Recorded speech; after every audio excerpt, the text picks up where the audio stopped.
Si je prends au mot pour mot, depuis les 5 ans que j'ai joué au Paris Foot, honnêtement, je peux être dans les pertes de 450 000.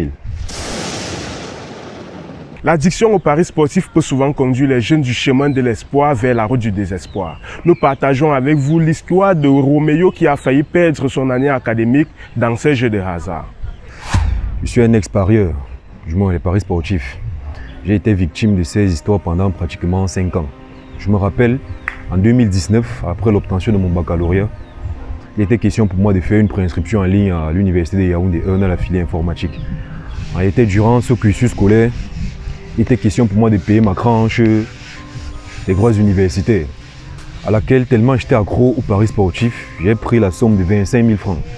Il ne faut pas oublier ces matchs. Vous savez, quand vous passez par le tout moment de ces histoires, vous êtes accro en fait. J'ai pris la somme de 25 000 francs et j'ai joué les paris sportifs. Et je ne vais pas vous mentir, ça m'a pénalisé en réalité.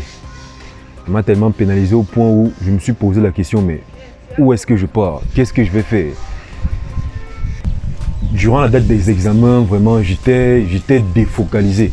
Parce que là, il était question pour moi de justifier pourquoi j'ai dépensé une telle somme dans les paris sportifs.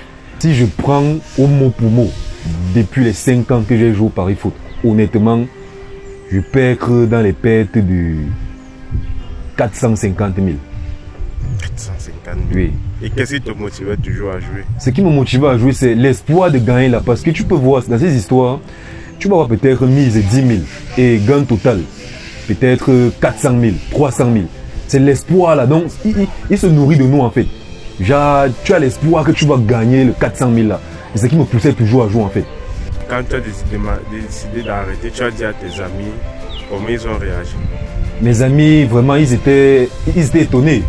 Parce que moi, dans l'entourage, on m'appelait du moins le grand parieur. Un individu qui n'allait jamais vraiment arrêter ses histoires. Et ils étaient vraiment étonnés que moi, je puisse quitter ce puits sans fond.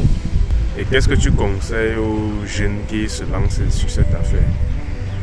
Moi, honnêtement, déjà que les jeunes n'ont pas d'argent dans cette génération, il est préférable pour eux, vraiment, un conseil de grands frères, petits frères et tout, d'arrêter ces histoires, ou plutôt. Parce que quand on est lancé, vraiment, c'est vraiment difficile de s'arrêter.